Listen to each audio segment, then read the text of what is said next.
2 équipes de plus pour contrôler les sorties de café. Il faut qu'on commence à mettre les fumigènes le plus tôt possible. Tenez-moi bien informé. Je vais rentrer en réunion avec le directeur technique et je prendrai le premier vol pour venir. D'accord? Trouvez-moi une place sur le prochain vol vers Veracruz. Et annulez toutes les réunions avec la délégation de la région du Sud. D'accord. Il faut qu'on envoie le rapport du directeur technique pour les informer de l'avancée du mildiou dans la région d'Orizaba. Préparez l'annonce et prévenez-les des futurs fumigènes. Ah, et tous les plants de café infestés devront être brûlés.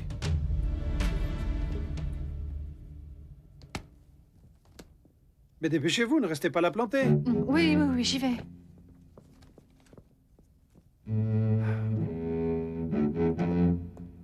On est arrivé à temps. Ah oui. J'espère qu'on va pouvoir trouver mes affaires et ma télé. Regarde, toutes ces affaires appartiennent à des gens comme nous qui ont eu une saisie. C'est lui. C'est l'avocat qui nous a pris toutes nos affaires, Diego. Monsieur, Oui, qu'est-ce qu'il y a? pardon. On revient du procureur. Je crois que la dette de cette confiscation a été payée. On est venu tout récupérer. On nous a dit que vous prendriez ça. Non, je n'ai pas le temps pour ça maintenant. C'est trop tard, revenez donc demain. Mais il reste une bonne heure avant la fermeture. Oui, mais j'ai des choses plus importantes à régler pour le moment. D'autres choses à regarder? Si vous revenez demain, je pourrai vous rendre toutes vos affaires. Pardon. Mais c'est votre travail. Vous êtes payé pour régler cette situation avant 6 heures. Ah, si je me faisais vraiment payer pour tout ce que je fais. Combien vous voulez? Non, monsieur, vous m'offensez. Dites-moi combien vous voulez que je récupère la liste de toutes les affaires.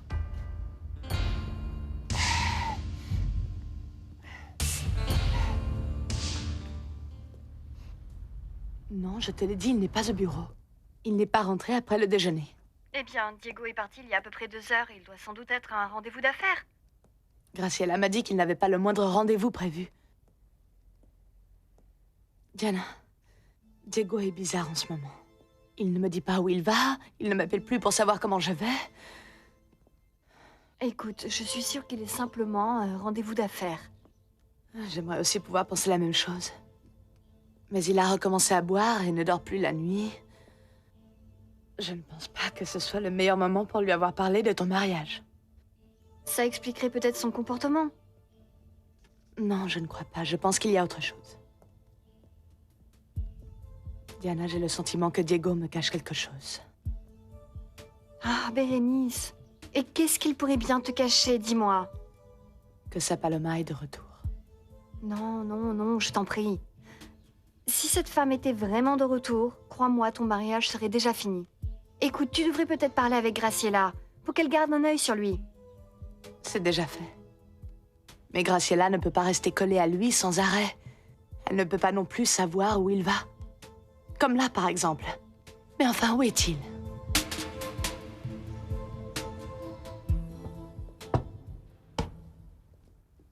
Vous ne pouvez me faire aucun reproche, monsieur. Tout s'est réglé en moins de 20 minutes. Non, seul l'argent vous fait réagir, j'aime trop. Ça va, non? Je prends ça, merci. Calmez-vous, Soledad. Laissez-les aller chercher vos affaires. Mais s'ils abîment quelque chose, je vais voir ce qu'ils fabriquent. Je reviens de suite, Diego. Oui. Eh bien, je crois que tout est là. Date, il me semble qu'on avait parlé d'une certaine petite compensation, non? Ah oui. Regarde. Ça, c'est la carte de ton patron. Passe-lui un coup de fil et demande ta compensation. Je suis certain que tu l'auras. Ah, et dis-lui que tu parles de la part de Diego Sanchez Zambrano. Il me connaît très bien. Et dépêche-toi, je n'ai pas de temps à perdre.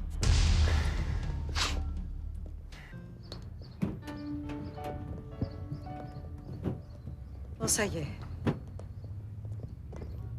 Très bien. Bon, écoute, je suis vraiment contente que ce soit fini. Hein. Oh là là, j'ai vraiment cru qu'on n'y arriverait jamais. Ah, c'est incroyable. Enfin, ça y est maintenant.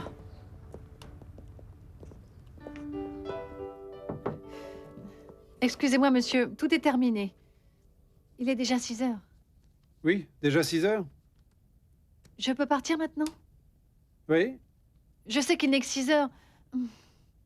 Mais c'est que je me fais beaucoup de soucis pour ma mère. On m'a dit qu'elle était sortie, mais personne ne sait où elle est. D'accord, allez-y. On se revoit demain. Merci beaucoup, monsieur. Elena, Monsieur? si jamais vous avez besoin de quelque chose, appelez-moi. Je serai ici au bureau. Je vous remercie vraiment beaucoup, monsieur. Alors à demain, excusez-moi. Au revoir.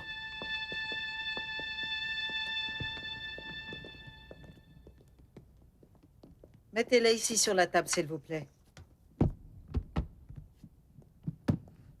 Ce sera tout, patron. Attends, tiens, de quoi vous payer un verre. Merci, au revoir, monsieur. Voilà, on a presque fini. À cette heure-ci, leur service a dû coûter cher, non? Tu n'avais pas besoin de faire tout ça, Diego. Ça a coûté très cher à Paloma de m'avoir rencontré. On se boit une petite tequila? Oui, Assieds-toi. merci, ça sera parfait, merci. Dites-moi, Soledad, j'aimerais savoir une chose. Qu'a fait Paloma après qu'elle ait arrêté à la Café Talero? Pourquoi est-ce qu'on vous a tout confisqué? Eh bien voilà. Tout d'abord, Paloma n'a pas quitté la Café Talero. Je corrige, la Café Talero l'a renvoyée, c'est très différent. Elle pensait que ça serait facile de trouver un travail. Mais c'était tout le contraire. Elle ne pouvait pas travailler dans le monde du café. Et tu sais pourquoi? Parce que ta famille a pris l'infime précaution de lancer une rumeur à son sujet, et de là, toutes les portes se sont fermées. C'était ma tante Angela et Barbara, la femme de Fabian. Ensuite, elle s'est mise à chercher ailleurs. Mais chaque entreprise demandait des lettres de référence. Et la seule lettre de référence qu'elle avait venait de la Café Talero. Elle a fini par vendre des encyclopédies, faire du porte-à-porte. C'est pas vrai. Elle n'arrivait plus à payer nos dettes avec son petit salaire, tu vois. Et il y avait aussi le loyer, les remboursements mensuels à la banque. On n'avait plus rien du tout. C'est pour ça qu'ils ont tout fait saisir. Et le comble, c'est que l'autre jour, on lui a volé ses encyclopédies. Je ne peux pas le croire. Oui, c'est l'histoire de la vie de ma fille. On a vécu des moments terribles. On n'a eu que des problèmes, Diego. Mais vous n'aviez personne vers qui vous tourner? Non, Diego, vers qui? Paloma et moi sommes seuls. On n'a personne d'autre, Diego.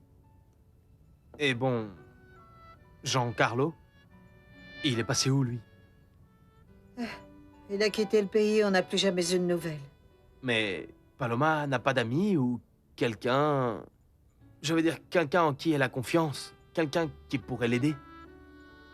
Tu sais quoi, Diego? Je veux que tu comprennes quelque chose. Je crois savoir à quoi tu penses. Et non, personne ne peut rien y faire. Depuis que Paloma t'a rencontré, elle n'est tombée amoureuse de personne d'autre. Vous êtes en train de me dire que Paloma n'a pas un seul ami masculin? Non, aucun. Je crois qu'il est temps qu'elle rencontre quelqu'un, non? Tu ne crois pas? Quelqu'un, Diego, qui puisse la rendre heureuse. Ce n'est pas juste. Ma fille ne peut pas passer sa vie à rêver. Bêtement, de toi, à penser sans arrêt à toi, Diego. Elle est toujours amoureuse. Madame, écoutez, j'aimerais vous dire que... Non, ne me dis pas un mot, Diego. Je connais parfaitement ton histoire, Diego. Écoute, je ne t'accuse pas. Je sais que pour toi aussi, ce n'est pas facile. Allez, bois un peu plus. Mais voilà. Ce que je veux, c'est que tu la laisses tranquille. Tu dois prendre une décision, Diego. Fais-le pour le meilleur ou pour le pire, mais fais-le. Au fait, Paloma ne va pas tarder à rentrer. Alors ta décision. Je pense que je devrais y aller.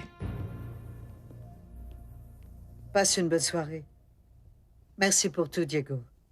Il n'y a absolument pas de quoi.